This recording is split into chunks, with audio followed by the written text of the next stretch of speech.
What is up, guys? It's Scott with Never Hedge back for another Emax AMA from Telegram. They're just getting started right now, so we're going to go right over to that. EthereumMax Business of the Week from various businesses around the world, just people trying to be competitive in their own businesses. This week we are we're choosing Black Wolf Tinting.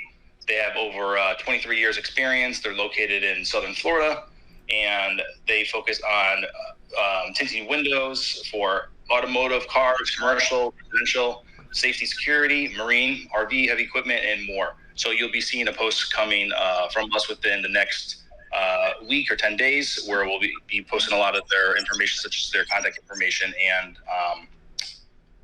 contact, website and whatnot.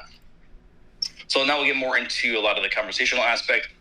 So Gio, this week actually last week we posted about Las Vegas.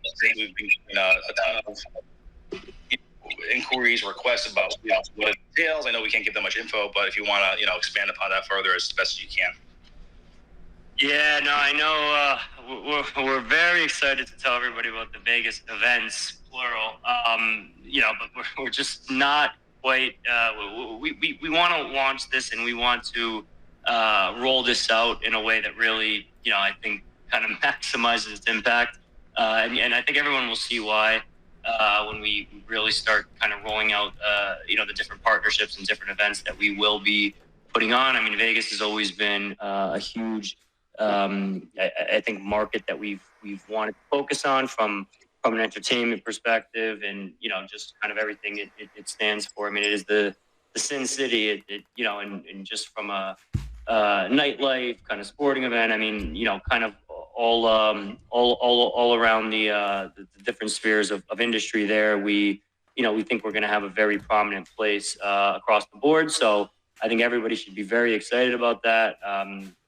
Sorry, we're not quite ready tonight to tell everybody about it, but in the very near future, I promise we'll start releasing that news. And I think the way it'll be released will be very pleasing for everybody. So stand by on that one.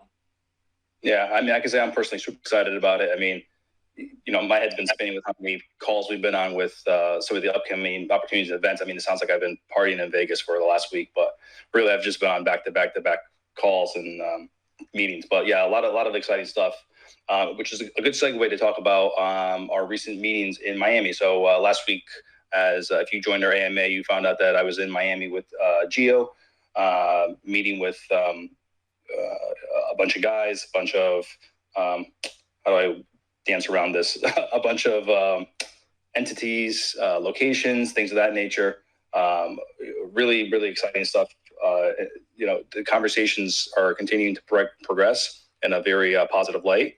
And I guess the only thing we can tell you is that we're working towards a special event that has not been done before. So it would be something extremely special and exclusive to the Emax community.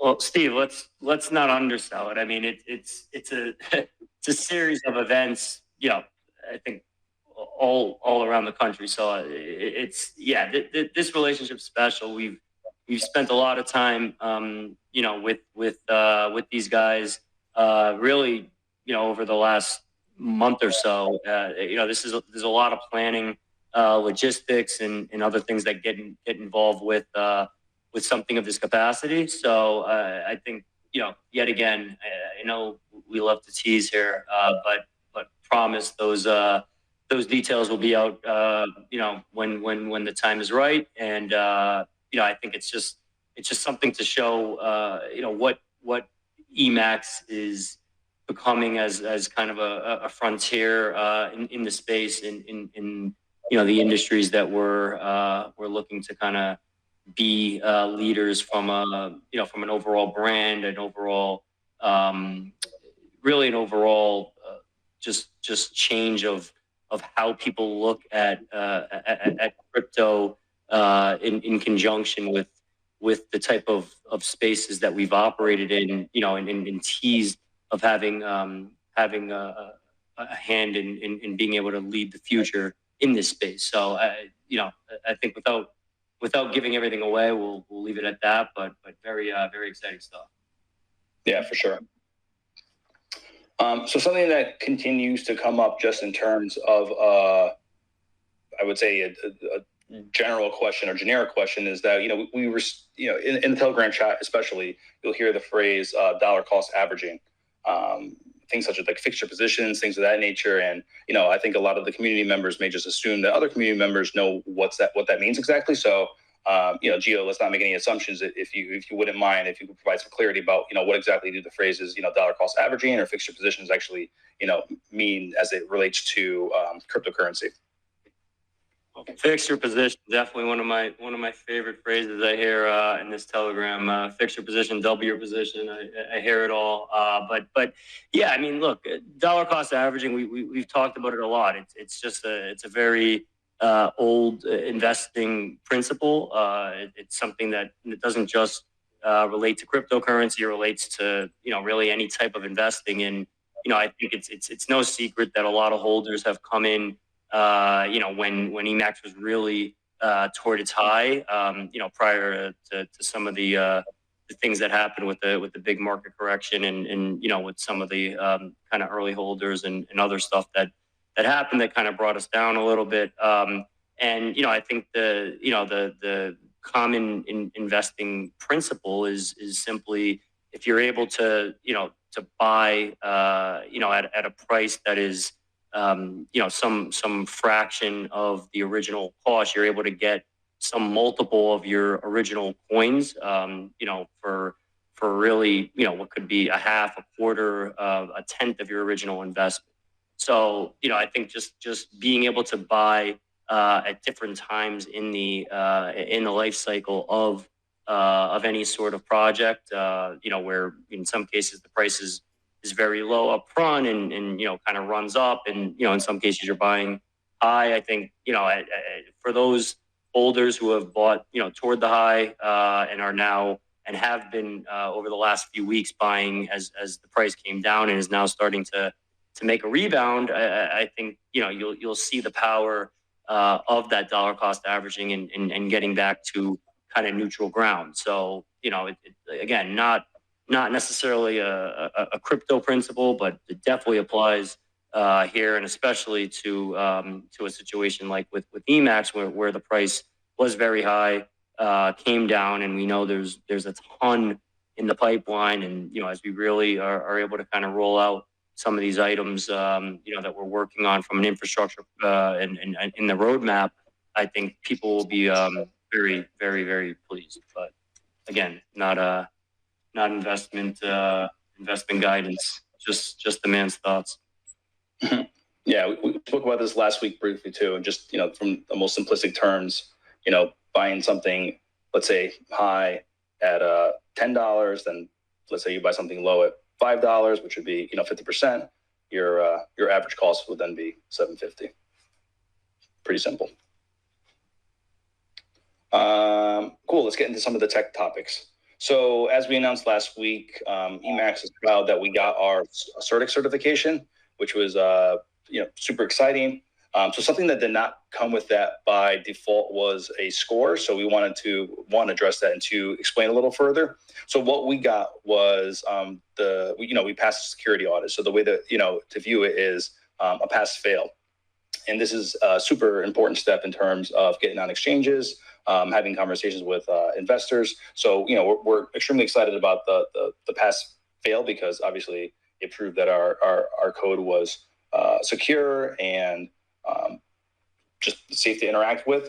And we also thought that by default part of the getting this CertiK certificate was going to be the score. But when we realized that was not the case, they actually have an additional feature that we are already engaged with in terms of being able to obtain that score. So, Gio, I don't know if you want to touch upon that process. I'll pass the baton off to you in terms of how that looks and next steps and the criteria and categories. Yeah, sure. No, I mean, I along with I'm sure everybody on this call was looking forward to seeing the score. I know how hard everyone worked to get our contract to a place and kind of get through the audit and get CertiK comfortable with where we stood to get that passed. But unfortunately, I guess the Skynet feature, which is a dynamic feature, and it's going to be nice because there will be a dynamic score going forward. So anytime any number of things change across the entire project. So the one thing that I think is interesting, the score isn't just related to the contract. So we know, and we're very proud of the contract itself, and the marks we got for the accordance with our tokenomics and it doing everything that we intended it to do. But there's also 4 other aspects that the score encompasses. So there's a governance aspect. There's a price volatility aspect. There's the contract, as we talked about. There's a social sentiment and market sentiment aspect, and then there's a security aspect of the overall project. So we know for a number of those areas, we're very confident and very comfortable in everything that we know will be an optimal score. But obviously, just I don't know exactly how all those pieces are graded. I don't know what they look at from the social sentiment. I don't know if you got any color on that, Steve, in discussing with them how they actually grade the social sentiment and even like the price vol, how they kind of work through that. But we'll kind of see it. So yeah, I don't know if you got some color on that.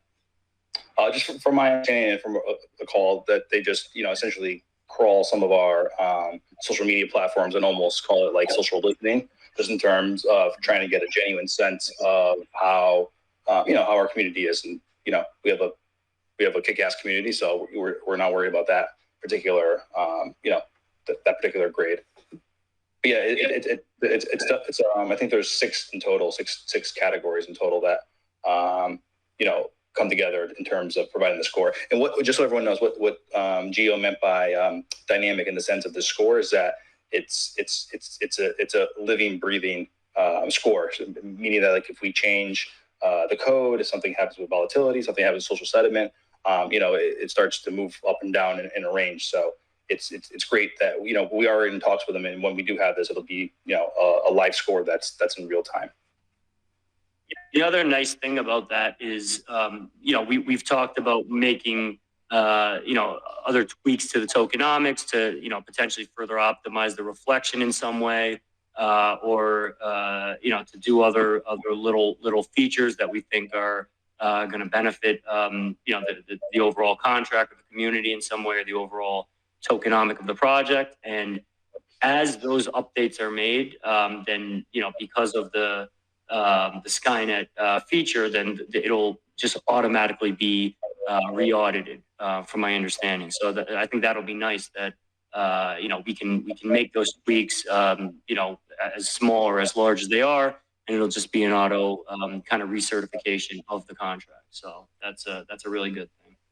Yeah, we're all excited for that. I mean, obviously we were a little. It was unexpected that it was not delivered with, everything that the package that we received. But, we're looking past that, and we're already re-engaging with them to make sure we get to where we need to in terms of being able to produce a score. In other news, we will be launching our merch website by the end of this week. As discussed on our last AMA, we're going to be starting off, pretty small with just, a couple of apparel items, and then we're going to grow the store from there, in terms of, polling the community in terms of what products they really want to see on there, so that we're, giving you guys what you want. We had a phone call today, actually, just to give you guys some internal information. We had a phone call today with all of our moderators across all of Emax's platforms, which went extremely well. The purpose of this essentially was just to gain further alignment with, our support, our messaging, everyone getting on the same page, making sure, if one particular platform is doing something that's either innovative or unique from a marketing perspective, that, we're able to share those ideas so that, the Emax community, no matter what platform they're on, they could have a similar positive experience. So looking forward to just further alignment, just to give you some, insight tidbit. Continue to check out our live roadmap that we've been updating. I want to say almost on a daily basis. I mean, certainly, every other day basis. Gio, I know you've been, I know a big part of your time this week or today was focused on that. So I don't know if you want to just kind of give us a snapshot of some progress items and where we stand with that. Yeah, no, I think we've made a lot of progress on the roadmap. I know, some of these items are just, very large kind of conceptual items. So it's not necessarily that there's a ton of updates on the actual item itself. Like I think one of the big ones is the, kind of labeled a little generic, and as our I think our desire to tease a little bit and just to kind of have that element of surprise when we actually release it to the market is the the expansion of the ecosystem. So with that one, we're definitely making a lot of progress, and that one is, I think, a real linchpin to starting to bring together this overall project, from a whole ecosystem perspective. So with that, I think we're making a lot of progress on how exactly that's going to work in driving this overall ecosystem, and ultimately getting through the developmental piece to ultimately production. So we're very excited about that piece of it. I think that's going to be a game changer. So I don't want to put an exact timetable on it, but hoping, let's say, within the next not going to put a timetable on it, but it is somewhat imminent, and I think that along with just how that interacts into some of the other items that we have, like the NFT ticketing stuff and some of the other items for future quarters, I think are all going to kind of hinge on that expansion of that ecosystem, and obviously the principal utility that we've always kind of founded Emax on, and we established very early on, which was the transactional piece of it. I think that's going to be pretty game changing. So we're very excited on where we stand with that. Nice. In line with that, we recently revamped our website. That was actually just this past week. And just to clarify, as part of our roadmap, we are going to be rolling out a Web3 version. That is not what we did. What we did was just a design tweak, just to update to the design. So that you can see that on our roadmap where we're going to be planning to roll out our a Web3 version, but just an FYI. With that update, we actually received some feedback that members that tried to hit the red button for the AMA, it was down or not functioning properly. So we tested that, and it seems to be functioning correctly. Tested it on a bunch of different browsers and whatnot. So if you were running into that problem, please make sure you go back to our website and submit your questions, because we love hearing from you guys on a weekly basis. Yeah. So one thing I know, Steve, you mentioned quickly just the overall crypto market and kind of where it was at, and I think that number's a bit kind of all over the place, and it's not to say it's misleading, but I think everybody's seen it. This week there was a lot of volatility.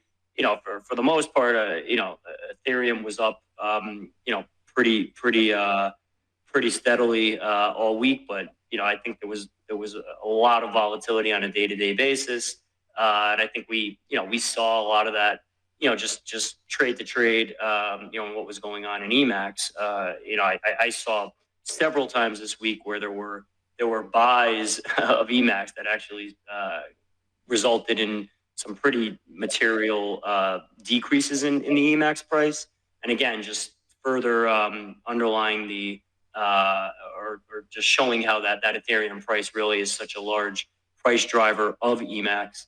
And I think for the week, Ethereum was up about 12%. I think Emax we were up around 6%, kind of depending where you spotted it. Bitcoin actually ended up down like 4%. So it was kind of all over the place. Day to day there was a lot of volatility, but I think everyone's excited about some of the updates with Ethereum. That this is going to be a big step forward, toward Ethereum 2.0, which we've talked at length about, and how we are kind of just aiming to be in position so that we can take advantage of those faster speeds and lower transaction costs.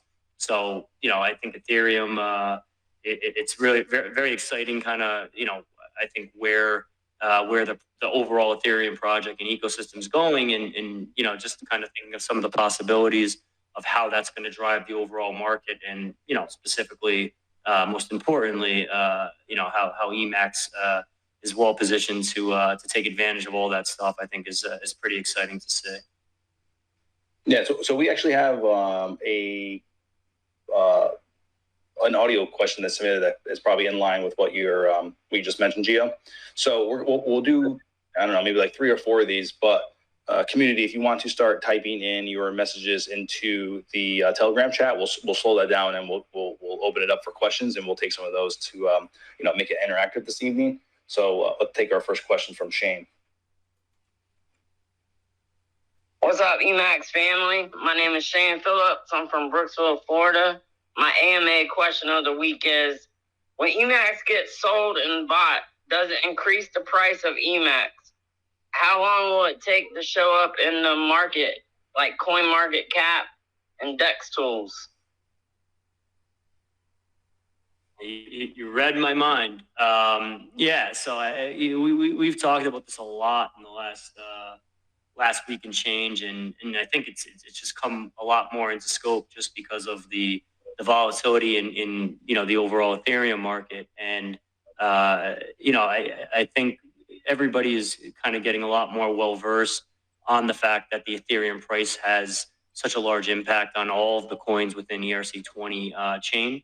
And if the Ethereum price was constant and there was just a buy and nobody pulled or added to the liquidity pool, and there was just a buy of Emax, then yes, the price would go up. But we live in a world where there are many variables, and we don't live in a vacuum. So if the Ethereum price goes up and there's a sell, in theory, the Emax price could go up. So it's kind of a harmony of all those different variables. We have the actual formula with a little post that we're going to have out shortly, and I think that'll hopefully at least kind of spur some conversation and stimulate some thought, just to kind of so everyone kind of sees how that liquidity pool, that the Ethereum price and the actual buy sell kind of balance all affects the Emax price. So it's and it obviously is more intensified when you have more volatility in the overall market, and thankfully it's been to the good, and we're excited to see what now till the end of the year holds for the overall market, and obviously Emax. Nice. I am going to play our second question of the evening. So I had to listen to it a few times, so I will play it because some other people may have this question, but I'll just reiterate it if it's not clear. Hello, my name is Rafael E. I have tried to buy Emax and I always get the same message. This transaction will not be sufficient to price moment or transfer fee. Try to increase your slip tolerance. How do I solve it? A for effort, Raphael. So I listened to that a few times, and what he's referring to is an error message that he's receiving on Uniswap in terms of the pricing or insufficiency, as well as the slippage. So if you go onto our website, we give a step-by-step tutorial of how to go about purchasing Emax, and on step number 7, you'll see in the Uniswap interface, there's a little gear icon, and clicking that icon, you'll be able to adjust your slippage percentage. Just with any cryptocurrency, you want to be careful with this setting, but sometimes this is just the variance in which you're okay with should the price move up or down, because just the way the cryptocurrency market is, it moves so quickly that if you don't have any slippage, more often than not, it will not go through and you'll have to pay a fee anyway. So we recommend when purchasing Emax to set the slippage to 10. There's a little trick if I think just kind of messing around with it a bit, that because of the way the tokenomic algorithm is written, if you use a slippage of 1% and you whatever whatever quantity of Emax you're looking to buy. If you have 2 ones at the end of that quantity, so just to use an example, if you're buying 10 billion Emax, it would be 10 billion and then 11 at the end of the quantity, and you use a tolerance slippage of 1. It works pretty much every time because it just allows the calculation to happen a lot more efficiently based on the tokenomic. So just something that if there are people who are, I think, more vigilant about saying, hey, a slippage of 10, if the price moves up a lot, then I may end up paying a little bit more than I intended. That's something that you can try. As Steve does mention, if there is a failed trade that ends up pending and you ultimately don't get to fulfill that trade, you will still get hit with the gas fees. But I've personally tried this many times, and it's worked every time. And you're able to just be able to buy within a much tighter band. So for anyone out there who wants to try it, I recommend it. It seems to have pretty high success rate. Nice. And we'll play one more. And don't forget, please put your questions in the chat, whether that's on Telegram or Discord, and we'll get to as many as we can. This one's from Barbara. Hi, I don't know what the best wallet is to hold. Ethereum Max. I own a Ledger Nano. Would it be visible on the Ledger Nano if I transfer or send it to that? Barbara, last initial M. So thanks, Barbara. So I don't know. I can't say with absolute certainty that Emax is compatible with the Nano. What I would suggest you doing is to just try to transfer a small amount to see if it's compatible, rather than trying to transfer your whole entire wallet balance. In terms of a wallet of choice, I don't think we're necessarily in a position to say that we have a preference, but I mean, there's Coinbase Wallet, MetaMask, Trust Wallet.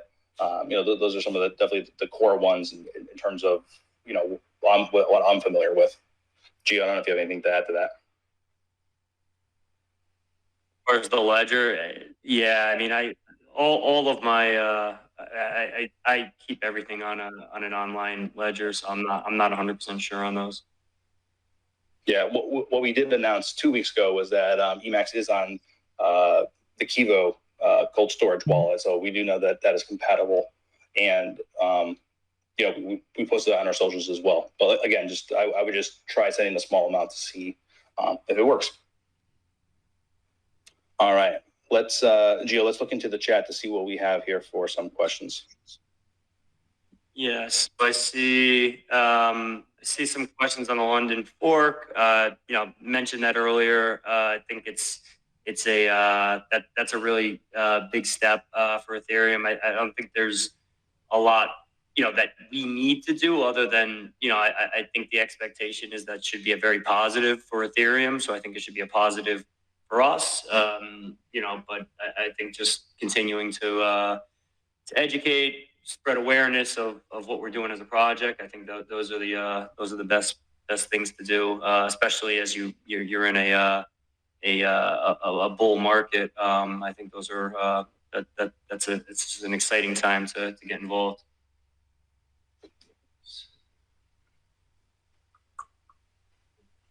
So EtherScan update. I see a lot of people asking about. I actually did get news on this today. EtherScan finally got back to us. There's just something that we need to provide them. So on a real-time basis, we can actually show like the real-time coins in circulation. As you know, that we did a large burn about, I think at this point it was about a month ago. But there is an ongoing burn, right, with each transaction. So I think there was just a follow-up item, but it sounds like we're getting very close to finally having that circulating supply quantity updated. So that'll be exciting and good. So that we're getting close. Carlo asks if the AMA happened tonight. No, we canceled it. This is a figment of your imagination. Yes, virtual reality right here. So I see somebody else asked, can we adjust tokenomics without getting a new audit? You know, I mentioned earlier, that's a nice feature of Skynet. You know, technically it has to get recertified, but it'll all happen, I think, as part of that process on a dynamic basis. So that's a really nice feature of Skynet, and you know, one of the, I guess, things of how it actually is worth how much it costs, because it's not cheap. But yeah, I have a question. It's tough to buy. How are we going to make it easier to buy in the interim? That fiat on ramp that you'll be able to go on our website, literally just go into an application, hit buy, and all the brunt work, so to speak, via an API and Uniswap. I think that'll be helpful for the mainstream guy. You know, what are you thinking for this in terms of next steps, timelines, process, things of that nature? Yeah, so the fiat on ramp, you know, from a technology perspective, we're there. I think, you know, one of the things that we're just making sure from a legal compliance, there's really no other red tape that you know we're going to run afoul of. You know, anytime you kind of go directly from fiat, you know, kind of currency directly into crypto, it just adds a little layer of kind of, you know, AML, KYC, that's like anti-money laundering and know your customer, which is, you know, kind of a bunch of banking jargon from my former life here. But you know, I don't anticipate there really being issues because it's an on-ramp. I think where you get, you know, into bigger trouble if you had the off-ramp, like directly into dollars, you know, from Emax or from a crypto. So I don't anticipate it being an issue, but you know, we're just kind of going through those legal and compliance checks on it. But yes, that is should be coming very soon, assuming that there's no hiccups from that perspective. I got another one as it refers to exchanges. We get asked this every week, so I definitely don't want to, you know, skip this one. I would like an answer on the timeline provided for the exchanges specifically, if whether the 3-month expectation is only for major exchanges or 3-month expectation is for any exchanges in general. In other words, disregard Coinbase, Voyager, Binance. What's the timeline for exchanges like BitTrue, BitForex, and exchanges of that size? So I think that's a good question. I actually really appreciate how you worded it, because the exchanges like Coinbase, Binance, things of those nature, I mean, those are certainly down the road on a pretty far time horizon, just because of what's involved, some of the you know, how things are structured, you know, internally, the price, things of that nature. So it's not an easy exchange to tackle. But that said, some of the other ones that you mentioned, do we think we could be on those exchanges or those types of exchanges, to speak more generally in nature, within 3 months? And I would say yes, absolutely. Yeah, and just to add to that, I think, you know, everybody has to understand kind of the sequencing of events. We've used that phrase a lot, and I think, you know, kind of building up to those very large exchanges is something that makes sense, rather than trying to just jump directly in. And you know, obviously we've talked at length about, you know, needing, you know, some additional you know, things like white papers and other stuff that we're just not quite there yet for the larger exchanges. And to be fair, you know, jumping onto, you know, some of these larger exchanges like the Binance, the Coinbase right off the bat, you know, could also have some adverse effects. You kind of want to build up gradually to that. But like Steve is saying, you know, the medium to larger exchanges are all, you know, very firmly in our sights. You know, and something we're kind of going through the process and working on now. But you know, eventually, you know, that the hope is down the road to obviously lead to the larger exchanges, which obviously lower the barrier to entry, which was kind of our prior question.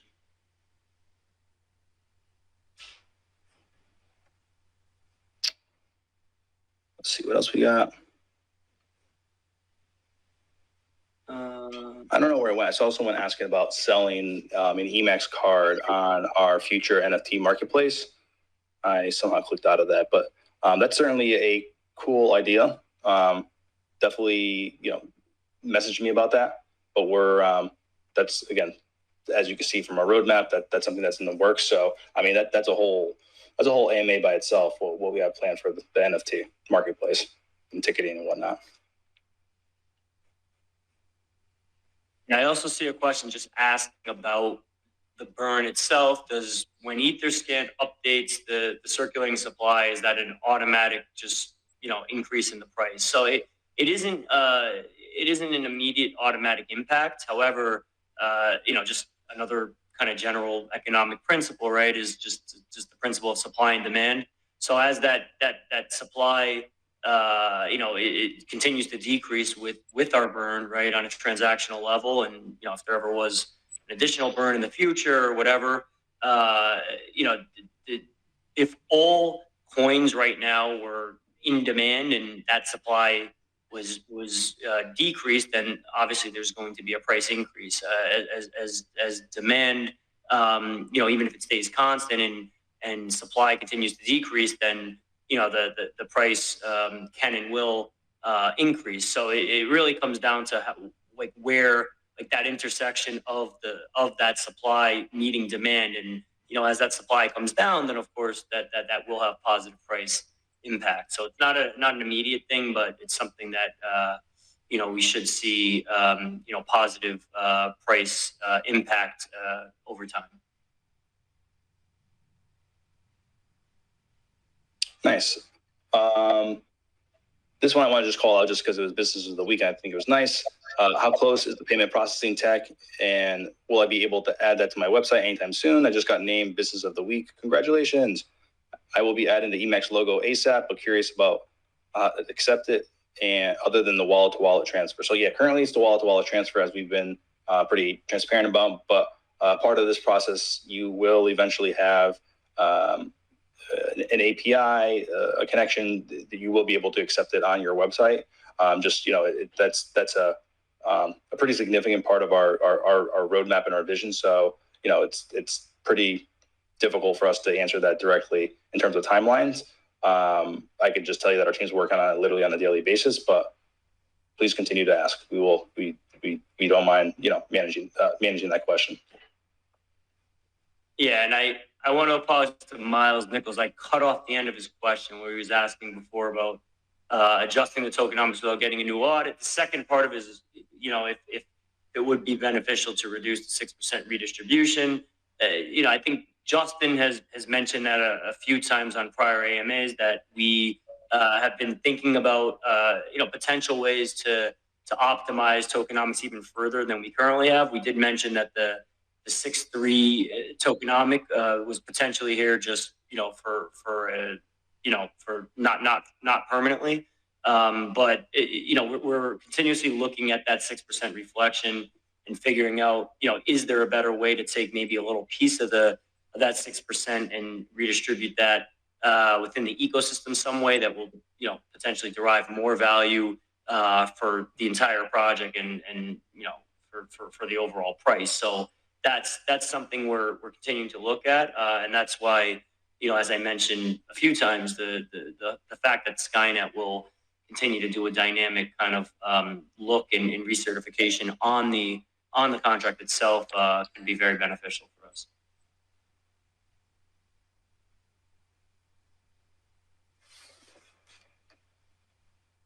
Another one, A. Martin in Miami, Florida. What's going to happen when the 6-month, you know, kind of end of the locked wallets? I think I mentioned on a couple prior calls that, you know, that will be addressed ahead of time. I mean, you know, everything we're doing here shows what a long-term vision we have here. You know, we're not going to just let that period just lapse and suddenly it's going to be a free-for-all. I can assure you of that. So definitely thinking about it, but it'll be addressed ahead of the lock date lapsing.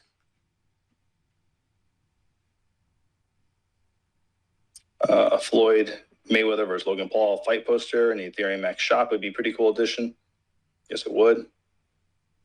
Yeah, we actually talked about that, I think, earlier today or yesterday. Yeah, we did. I like that idea a lot. Those will those will potentially be out there. Be on the lookout.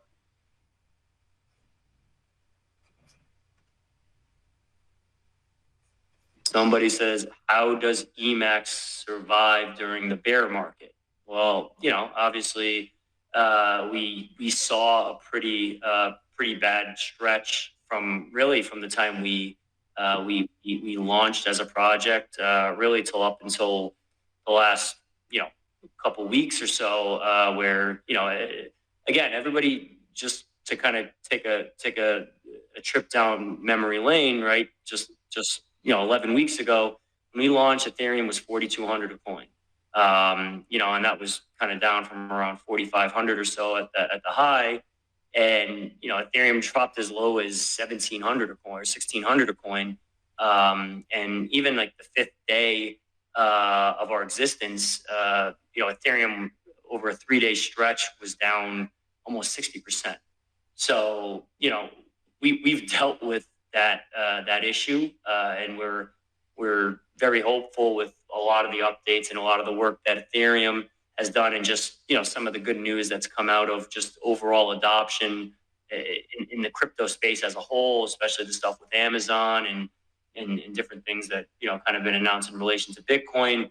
That some more bullish days are ahead, but obviously we've dealt with some of those more bear type markets, and I think some of the impact obviously was seen in the Emax price. There were other kind of issues as well, but I think all things considered, we know how to deal with those type of situations, and we're hoping for a nice brighter days ahead, for at least for the near future. So that's. Yeah, and I would also say from like a macro perspective that during those bear markets, especially the rough ones, I mean the quality projects, the good projects, kind of are the ones that stand out, and the ones that quote unquote like survive. Where there's just a lot of for lack of a better term, garbage projects that just don't make it because there's no proof, there's no community, there's no utility, things of that nature, and that's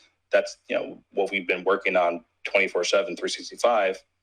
Just making sure that this project is legit and something that everyone wants to be part of, that there's a purpose behind it. So that's another reason, I think, just from a high level standpoint, why we'll be able to kind of shun off future bear markets, because they will come, but we'll still be here. Yeah, and just on that point, like I mentioned on that fifth day where we had that three day stretch, I cannot tell you the amount of people that I've spoken to, just overall market participants, investors, holders, people that we've talked to from a strategic partnership perspective, that were more impressed with the fact that after that 3-day stretch, when it was kind of our 5th, 6th, and 7th day in existence, that we kind of survived and actually we're up marginally after we kind of announced the Floyd news, rather than even some of that meteoric rise that we had over that period of the next week or two. I think to Steve's point, it's kind of a tribute to when there's a real project and there's real people behind it, and I think a very strong community and holder. Obviously the holder distribution and everything that kind of existed at that time versus now, I think is very different. But I think even now, where we've seen some of the let's call it I think volatility that has happened, that's been a bit of a suppressive force against the price. But I think the way the community and everybody have stood in, understanding that in the long term, the more we kind of are able to withstand that stuff, just the better off we're gonna be. I think that's all the stuff that kind of bears its head when the market kind of hits the fan a little bit. For sure.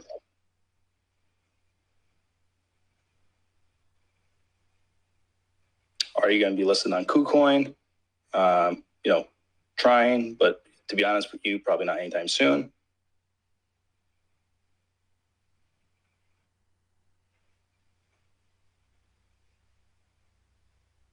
Someone's asking if an off-ramp is something that could be possible in the future. Well, I think, right now, obviously our pairing is ETHEREUMMAX. I think as we, kind of think about things in the future and different possibilities from, whether it be our own swap or a DeFi, or whether it be, just as you get onto larger exchanges, there will be additional pairings.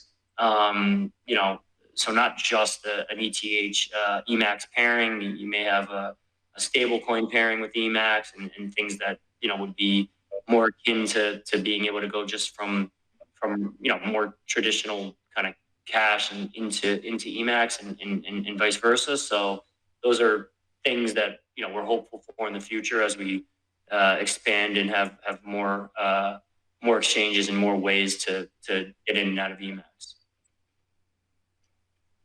We'll take a few more. This one is from Twitch. So I love the fact that we have all these platforms simultaneously contributing to these questions. So keep it up, community. So it is a given that a current/future utility for Emax will be on the purchase of sporting event tickets. What are your thoughts on future tokenomic adjustments to include reward types of an option? So for example, Emax to purchase event tickets would allow 1% of your purchase to be set aside to be used for future ticket purchases. An incentive for repeat volume purchases, is there anything like that can be done? So great thinking. This is from a high level perspective, part of our thought process of creating this Ethereum Max ecosystem that, the community, the token, the coin is going to stay within the system. And we are going to, incentivize people to want to continue to transact. There's as we mentioned last time, there's certainly going to be a staking element, but the 1% thing is certainly cool. The reality is, as we continue to add layers onto the contract, it just become more complex and essentially then more expensive to transact with. But G, I don't know what you have to add to that. Yeah, I think just like we talked about the tokenomics as a whole, there's still potentially room for further optimization. There's a lot of different things that we're, I think, still considering. So we're going to just continue to work at it until we have the most optimal and optimized contract in place for performance.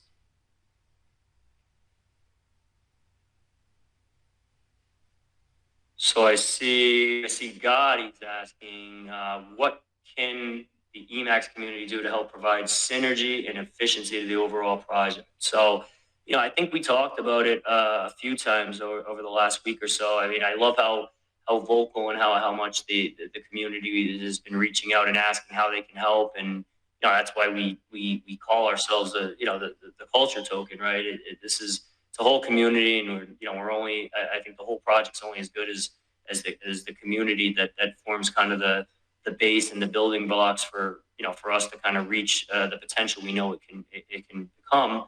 But I think the community can continue to do what they've been doing, and that's I think there's been a number of individuals out there that have reached out to us with different relationships and different potential for partnerships and things that might be of assistance or really of value to the overall project. So I think to the extent that anybody out there has what they think is a good relationship, and not only just an idea, we all have a ton of ideas, half the ideas that I don't even remember by the end of the day. But it's just if not only there's an idea, but there's actual relationship or a person or somebody that they know that might help us to kind of put one of those ideas in place. I think those are all important pieces of the puzzle, especially as we're starting to really kind of finalize some of the infrastructure that will allow us to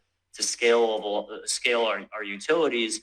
I think having the proper relationships to kind of really use to scale those and expand on those utilities are going to be important.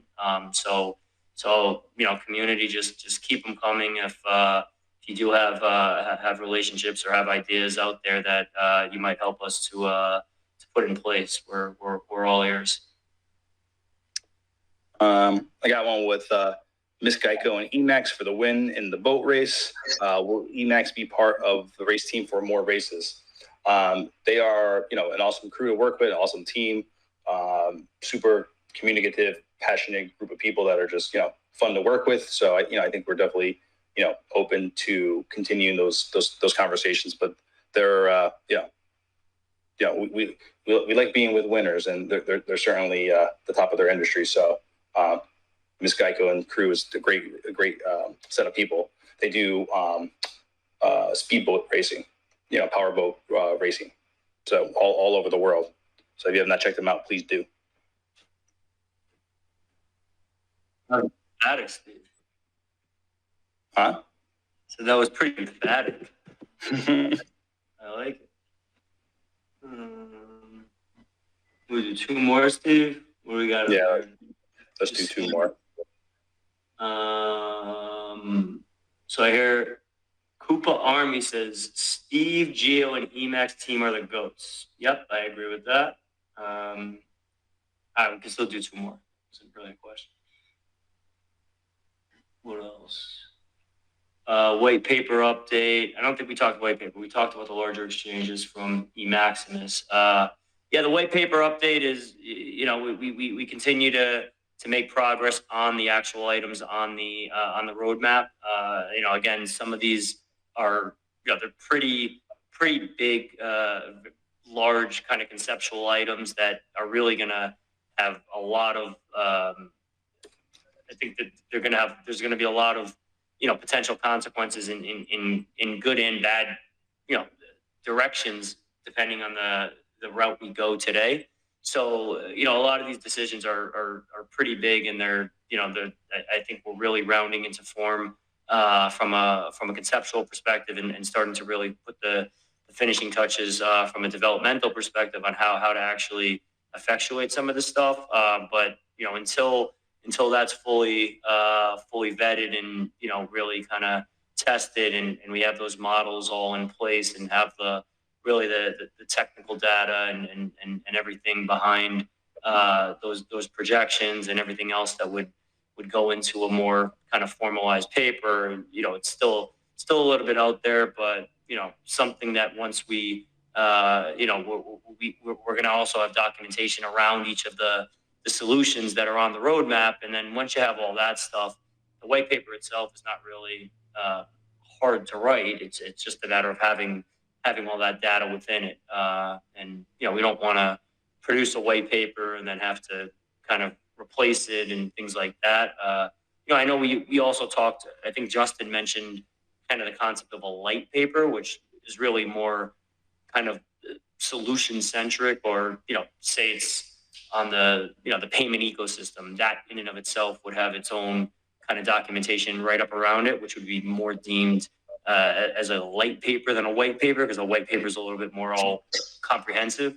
So that could be, those type of things that, may be done in the, in the very, or more near term.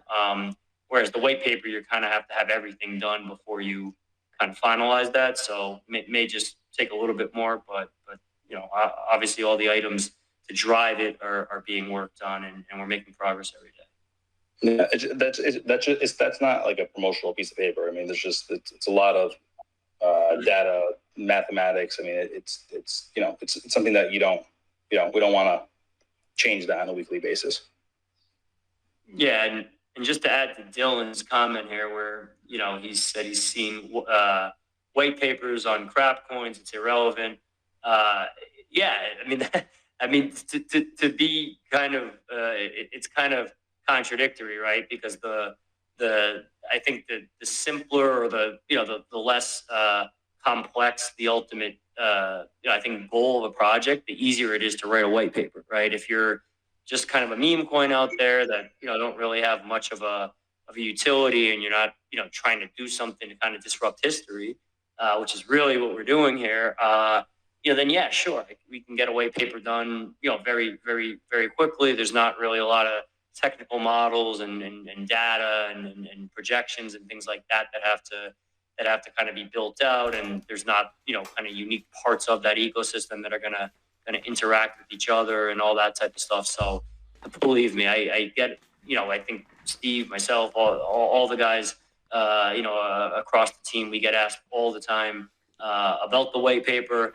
And there's nobody who wants a white paper more than me because, just with my kind of financial and kind of hedge fund background, if I have a white paper, that's a very easy thing to show to institutional investors to say, hey, look, here's my white paper. I checked the box, So again, all those conversations we're continuing to have, and whether it's, with capital partners or any of those, type of individuals who really want a white paper. I mean, unfortunately, the larger exchanges, that's kind of a non-starter sometimes. But like we mentioned earlier, we're building up. We're not. This project is not something that we're just here for the short term, and we have to get the white paper so that we can kind of get on an exchange. We're going to do it in a logical sequence of events, in an order of operations that makes sense.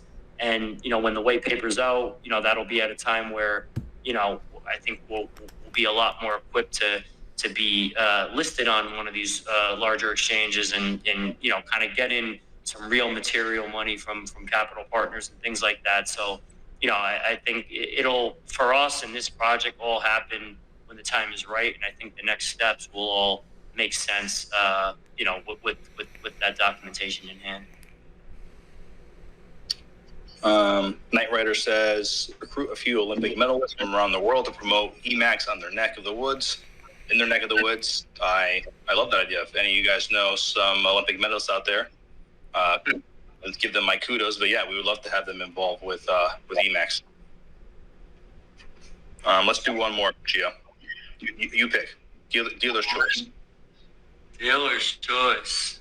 So